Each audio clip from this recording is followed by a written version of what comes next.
বিসমিল্লাহির রহমানির রহিম। আসসালামু আলাইকুম ওয়া রাহমাতুল্লাহি ওয়া বারাকাতুহু।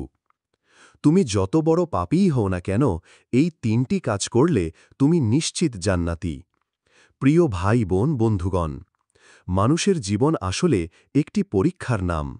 আল্লাহ তাআলা মানুষকে সৃষ্টি করেছেন এক মহান উদ্দেশ্যে, তার ইবাদত করার জন্য। কিন্তু মানুষ দুর্বল, বারবার ভুল করে, পাপে ডুবে যায়, গুনাহে জড়িয়ে পড়ে। অনেকে আবার মনে করে, আমি তো অনেক বড় পাপ করেছি, এখন আর আমার ক্ষমা নেই। এটাই শয়তানের সবচেয়ে বড় কৌশল, মানুষকে হতাশ করে তোলা। অথচ আল্লাহ নিজেই কোরআনে ঘোষণা করেছেন, হে আমার বান্দারা, যারা নিজেদের ওপরে সীমা লঙ্ঘন করেছ, তোমরা আল্লাহর রহমত থেকে নিরাশ হইও না। নিশ্চয়ই আল্লাহ সব গুনাহ ক্ষমা করে দেন। নিশ্চয়ই তিনি ক্ষমাশীল, পরম দয়ালু। সূরা আজ-জুমার আয়াত 53। এ আয়াতই প্রমাণ করে, তুমি যত বড় গুনাহগার হও না কেন, আল্লাহর দরজা তোমার জন্য খোলা আছে। শুধু শর্ত হল, তুমি সৎকার অর্থে ফিরে আসো, আন্তরিকভাবে তওবা করো, নামাজ কায়েম করো এবং জীবনকে সৎকর্মে পূর্ণ করো। এই তিনটি জিনিসই মানুষকে জান্নাতের পথে নিয়ে যায়। তওবা, ইস্তেগফার। মানুষ গুনাহ করবে, এটা স্বাভাবিক, কিন্তু সেই গুনাহকে আঁকড়ে ধরে থাকাই আসল বিপদ। যে বান্দা গুনাহ করে সাথে সাথে আল্লাহর কাছে ক্ষমা চায়, সে আসলে আল্লাহর সবচেয়ে প্রিয় বান্দাদের একজন হয়ে যায়। তওবা হল আল্লাহর দিকে ফিরে আসার দরজা, আর ইস্তেগফার হল আত্মাকে পরিশুদ্ধ করার এক মহৌষধ। নামাজ। নামাজ হল ঈমানের স্তম্ভ, জান্নাতের চাবি। আল্লাহর সাথে সম্পর্ক দৃঢ় করার সবচেয়ে বড় মাধ্যম হল নামাজ। যে মানুষ নিয়মিত নামাজ পড়ে, তার অন্তর শান্ত হয়, গুনাহ ধুয়ে যায়, আল্লাহর নিকট সে প্রিয় হয়ে ওঠে। নামাজ কেবল ফরজ নয়, বরং এটি জান্নাতের নিশ্চয়তা দানকারী এক বিশাল উপহার। সৎকর্ম। মানুষের প্রকৃত সৌন্দর্য হল তার কর্মে। শুধু মুখে আল্লাহ আল্লাহ বললেই হবে না, বরং ভালো কাজ করে প্রমাণ করতে হবে। যেমন অসহায়কে সাহায্য করা, মিথ্যা না বলা, দান সৎকা করা, কষ্টে ধৈর্য ধরা, মানুষের উপকার করা ইত্যাদি। আল্লাহ বলেন, যে সামান্য পরিমাণ সৎকর্ম করবে সে তা দেখতে পাবে, আর যে সামান্য পরিমাণ অসৎকর্ম করবে সেও তা দেখতে পাবে। সূরা জিলজাল আয়াত ৭-৮। অতএব এই তিনটি বিষয়, তওবা, নামাজ ও সৎকর্ম, যদি একজন মানুষ আন্তরিকভাবে আঁকড়ে ধরে, তবে আল্লাহর রহমতে সে নিশ্চিত জান্নাতি হবে। কারণ আল্লাহর দয়া মানুষের সৎ গুনাহকে ছাপিয়ে যায়। এবার আমরা বিস্তারিত আলোচনা করব তিনটি পর্বে। প্রথম পর্ব, তওবা, ইস্তেগফার। মানুষ আল্লাহর সৃষ্টি, আর মানুষ ভুল ভ্রান্তি করবেই। মহান নবী সাল্লাল্লাহু আলাইহি ওয়াসাল্লাম বলেছেন, প্রত্যেক আদম সন্তানই ভুল করে, আর যারা ভুলকারীদের মধ্যে সর্বোত্তম তারা হল যারা তওবা করে। ইবনে মাজাহ। এই হাদিস আমাদের সামনে একটি বিশাল সত্য তুলে ধরে, তা হল গুনাহ করা মানুষের স্বভাবগত বৈশিষ্ট্য, কিন্তু গুনাহকে আঁকলে ধরে রাখা ও ক্ষমা না চাওয়া হল আসল ধ্বংসের কারণ। তাই তওবা হল সেই মহান দোয়ার নাম, যা আল্লাহ বান্দাদের জন্য সব সময় খোলা রেখেছেন। যত বড় পাপীই হোক না কেন, যদি সে সৎকার অর্থে আল্লাহর কাছে ফিরে আসে, তবে আল্লাহ তাকে ক্ষমা করে দেন। তওবার সংজ্ঞা এবং গুরুত্ব। তওবা অর্থ হল ফিরে আসা, অর্থাৎ গুনাহ থেকে ফিরে এসে আল্লাহর আনুগত্যে নিজেকে সমর্পণ করা। কোরআনে আল্লাহ তাআলা বারবার বান্দাদের ডেকে বলেছেন, তোমরা সবাই আল্লাহর কাছে তওবা করো, হে মুমিনরা, যাতে তোমরা সফল হও। অর্থাৎ সফলতার মূল রহস্য তওবার ভেতর লুকিয়ে আছে। যে মানুষ জীবনে যতবারই ভুল করুক না কেন, সে যদি আন্তরিকভাবে আল্লাহর কাছে ফিরে আসে, তবে আল্লাহ তার অতীতকে মাফ করে দেন এবং নতুন জীবন শুরু করার সুযোগ দেন। আল্লাহর রহমত হতাশ হওয়ার সুযোগ নেই। শয়তান মানুষের মনে যে প্রথম ফিসফিসানি ঢুকিয়ে দেয় তা হল, তুমি অনেক পাপ করেছ, আল্লাহ তোমাকে ক্ষমা করবেন না। কিন্তু কোরআনের আয়াত একদম উল্টো কথা বলে, হে আমার বান্দারা, যারা নিজেদের ওপরে সীমা লঙ্ঘন করেছ, তোমরা আল্লাহর রহমত থেকে নিরাশ হয়েও না। নিশ্চয়ই আল্লাহ সব গুনাহ ক্ষমা করে দেন। সূরা আজ-জুমার আয়াত 53।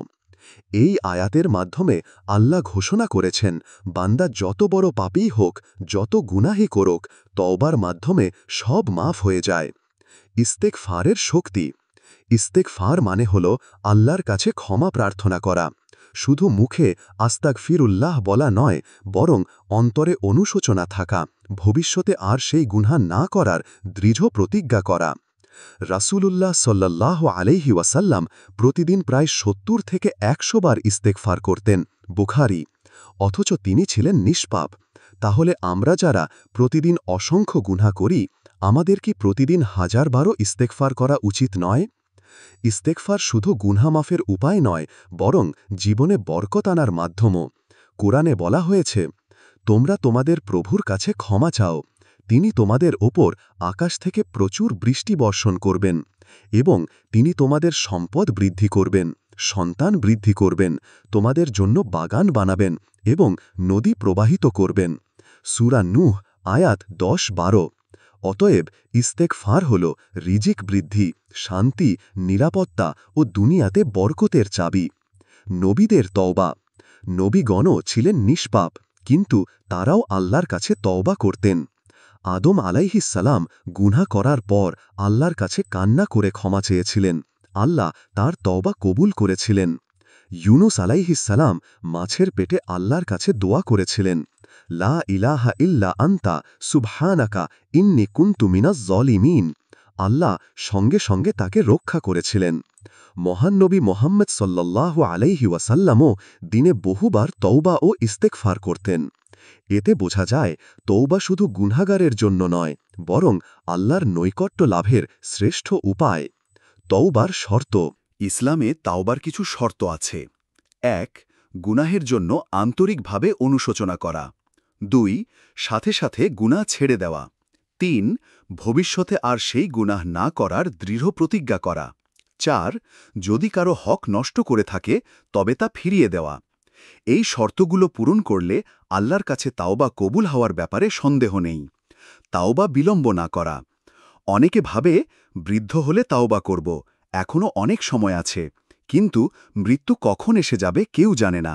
তাই আল্লাহ কোরআনে বলেছেন, তোমরা তোমাদের রবের দিকে ফিরে এসো এবং তার আনুগত্য করো, এর আগে যে শাস্তি হঠাৎ এসে যায়। সূরা আজ-জুমার আয়াত ৫৪। মৃত্যুর আগে কিংবা সূর্য পশ্চিম দিক থেকে উদিত হওয়ার আগে তাওবা গ্রহণযোগ্য। তাই দেরি না করে এখনই তাওবা করা উচিত। গুনাহ থেকে মুক্তির কাহিনী। ইসলামের ইতিহাসে অসংখ্য বড় বড় গুনাহগার তাওবা করে আল্লাহর প্রিয় বান্দা হয়েছেন। ফুজাইল ইবনে ইয়াজ এক সময়ের দস্যু ছিলেন। এক রাতে কোরআনের আয়াত শুনে তিনি কেঁদে ফেলেন এবং তাওবা করে আল্লাহর ওয়ালি হয়ে যান। একজন নারী চরম পাপের জীবনে ডুবেছিলেন, কিন্তু কুকুরকে পানি খাওয়ানোর জন্য আল্লাহ তাকে ক্ষমা করেছিলেন।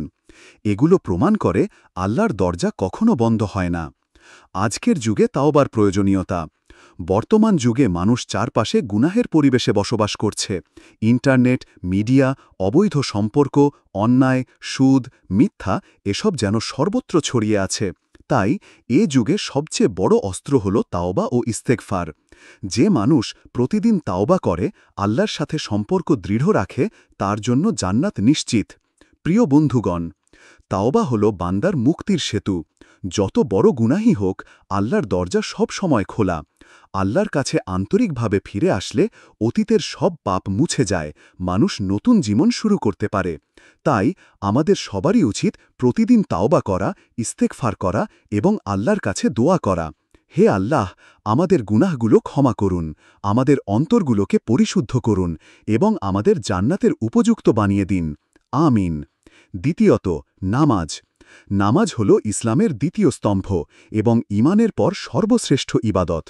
কোরআন ও হাদিসে নামাজের গুরুত্ব এত বেশি বর্ণিত হয়েছে যে এটিকে ইসলামের মূল ভিত্তি বলা হয়। নামাজ কেবল একটি আচার নয়, বরং এটি হল আল্লাহর সাথে সরাসরি যোগাযোগের মাধ্যম, আত্মার প্রশান্তির উৎস এবং জান্নাত লাভের নিশ্চিত চাবি। নামাজের মর্যাদা কোরআনে। আল্লাহ তাআলা বহু আয়াতে নামাজের গুরুত্ব বর্ণনা করেছেন। নামাজ কায়েম করো এবং জাকাত দাও, আর রুকুকারীদের সাথে রুকু করো। সূরা বাকারা আয়াত ৪৩। নিশ্চয়ই নামাজ অশ্লীলতা ও মন্দ কাজ থেকে বিরত রাখে। সূরা আনকাবুত আয়াত ৪৫। তাদেরকে ছাড়া যারা নামাজ পড়ে এবং নিজেদের নামাজের ব্যাপারে স্থায়ী থাকে, সূরা মারিয়াম আয়াত ৫৯-৬০। এগুলো প্রমাণ করে নামাজ হল ঈমানদারের আসল পরিচয়। হাদিসে নামাজের গুরুত্ব। রাসূলুল্লাহ সাল্লাল্লাহু আলাইহি ওয়াসাল্লাম বলেছেন, কিয়ামতের দিন বান্দার প্রথম হিসাব হবে নামাজ থেকে। যদি নামাজ ঠিক থাকে তবে তার অন্য আমলও ঠিক থাকবে, আর যদি নামাজ নষ্ট হয় তবে তার অন্য আমলও নষ্ট হবে। তিরমিজি। নামাজ হল জান্নাতের চাবি। মুসনাদ আহমদ। ফরজ নামাজকে গুরুত্ব দাও, কারণ এটি হল দিনের মূল স্তম্ভ। বাইহাকি। এগুলো প্রমাণ করে নামাজই হল জান্নাত জাহান্নামের ফয়সালা নির্ধারণকারী প্রধান বিষয়। নামাজ আত্মার প্রশান্তি।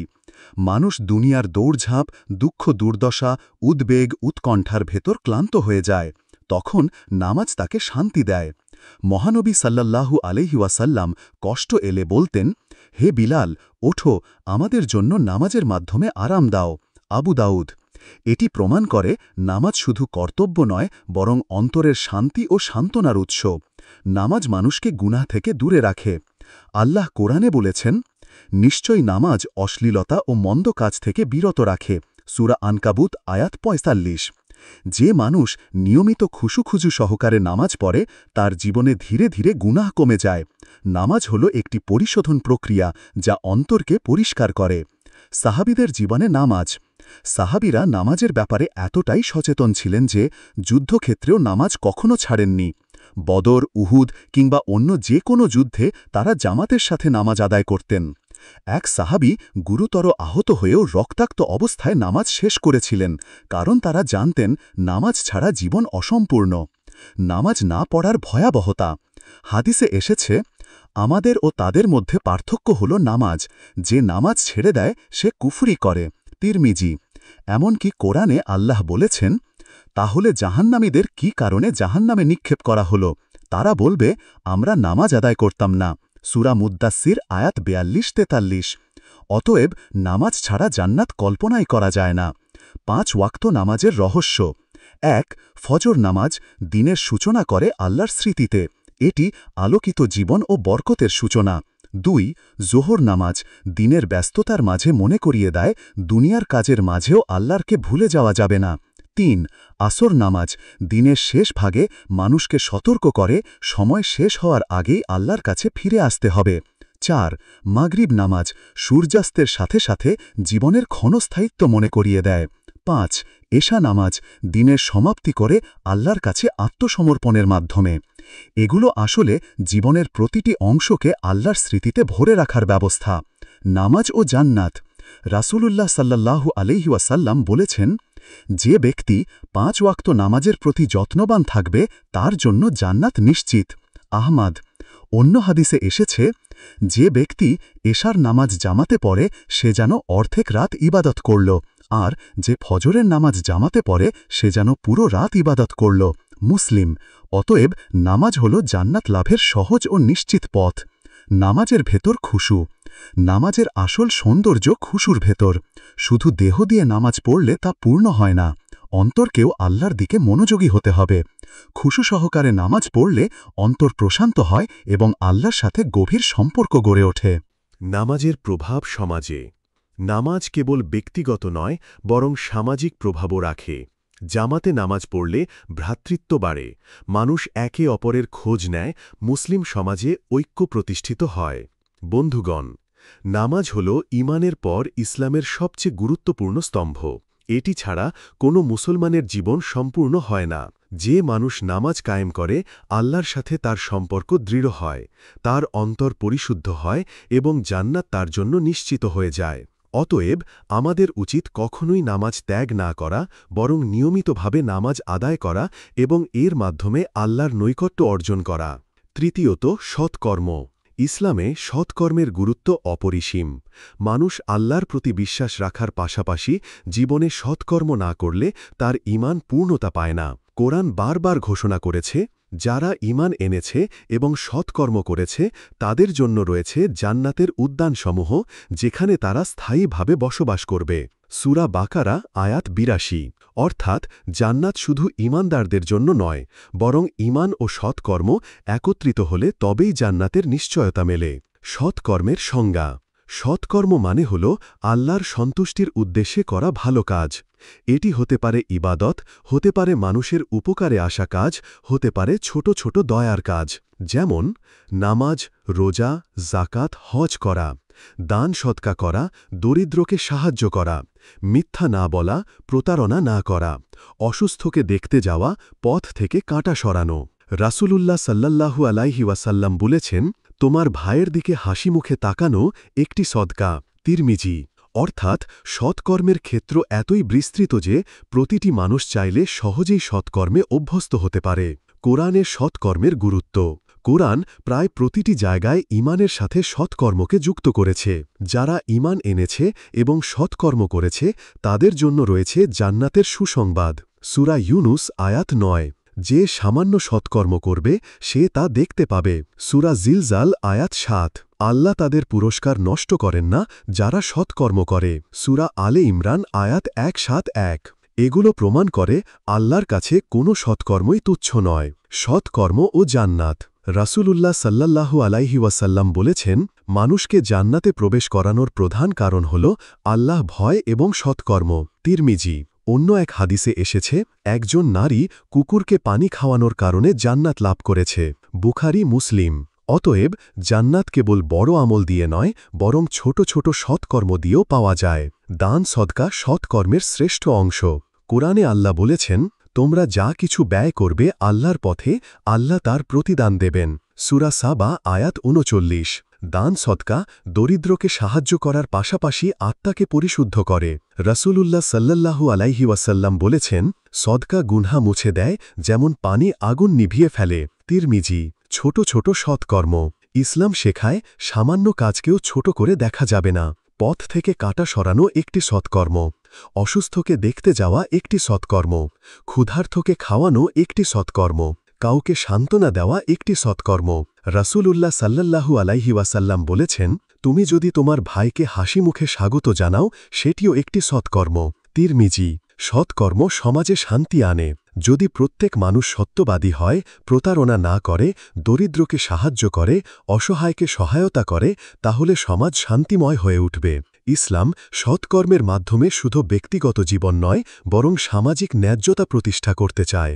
সৎকর্মের বিপরীত অসৎকর্ম: যেমন সৎকর্ম জান্নাতে নিয়ে যায়, তেমনি অসৎকর্ম জাহান্নামের দিকে ঠেলে দেয়। কুরআনে বলা হয়েছে, যে সামান্য অসৎকর্ম করবে সেও তা দেখতে পাবে। সূরা জিলজাল আয়াত ৮। অতএব মানুষকে প্রতিটি কাজের হিসাব দিতে হবে। সৎকর্মের উদাহরণ: সাহাবীদের জীবনে সাহাবীরা ছিলেন সৎকর্মে অগ্রগণ্য। আবু বকর রাজিয়াল্লাহু আনহু ছিলেন সর্বদা দানশীল। তিনি তার সব সম্পদ আল্লাহর পথে ব্যয় করেছিলেন। ওমর রাজিয়াল্লাহু আনহু দরিদ্রের খোঁজ খবর নিতেন। রাতে ছদ্মবেশে বের হয়ে অভাবীদের সাহায্য করতেন। উসমান রাজিয়াল্লাহু আনহু অসংখ্য কূপ কিনে মুসলমানদের জন্য ওয়াকফ করেছিলেন। আলী রাজিয়াল্লাহু আনহু ছিলেন ন্যায় বিচারের প্রতীক। এগুলো প্রমাণ করে সৎকর্ম হল ইসলামের আসল পরিচয়। আজকের যুগে সৎকর্মের প্রয়োজনীয়তা: আজকের যুগে মানুষ ব্যক্তিস্বার্থে অন্ধ হয়ে যাচ্ছে। মিথ্যা, প্রতারণা, সুদ, দুর্নীতি সমাজকে গ্রাস করছে। এই অবস্থায় যদি মুসলমানরা আন্তরিকভাবে সৎকর্মে অভ্যস্ত হয়, তবে সমাজে আবার শান্তি ফিরে আসবে। প্রতিবেশীর খোঁজ নেওয়া, রাস্তায় সাহায্য করা, দরিদ্র শিক্ষার্থীদের সহায়তা করা, পরিবেশ রক্ষা করা, এসবই আজকের যুগে জরুরি সৎকর্ম।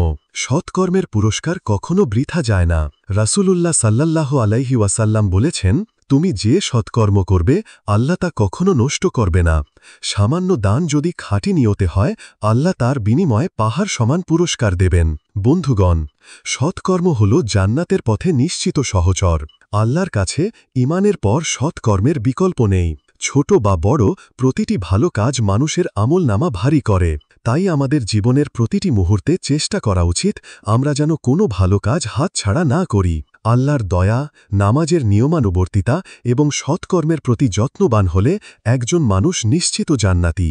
হে আল্লাহ, আমাদেরকে এই তিনটি কাজ তোমার বিধান ও প্রিয় রাসূলুল্লাহ সাল্লাল্লাহু আলাইহি ওয়াসাল্লামের আদর্শ অনুযায়ী পালন করো। আমিন ইয়া রাব্বাল আলামিন। এই পর্যন্ত ভিডিওটি দেখার জন্য আপনাকে অসংখ্য ধন্যবাদ। ভালো লাগলে লাইক, শেয়ার এবং ফলো দিয়ে উৎসাহিত করবেন এবং সাবস্ক্রাইব করে পাশে থাকবেন, যাতে এই ধরনের ভিডিও আপনাদের কাছে পৌঁছে দিতে পারি এবং এই রকম ভিডিও দেখে আমাদের অন্তরাত্মাকে পরিশুদ্ধ করতে পারি। আসসালামু আলাইকুম ওয়া রাহমাতুল্লাহি ওয়া বারাকাতুহু।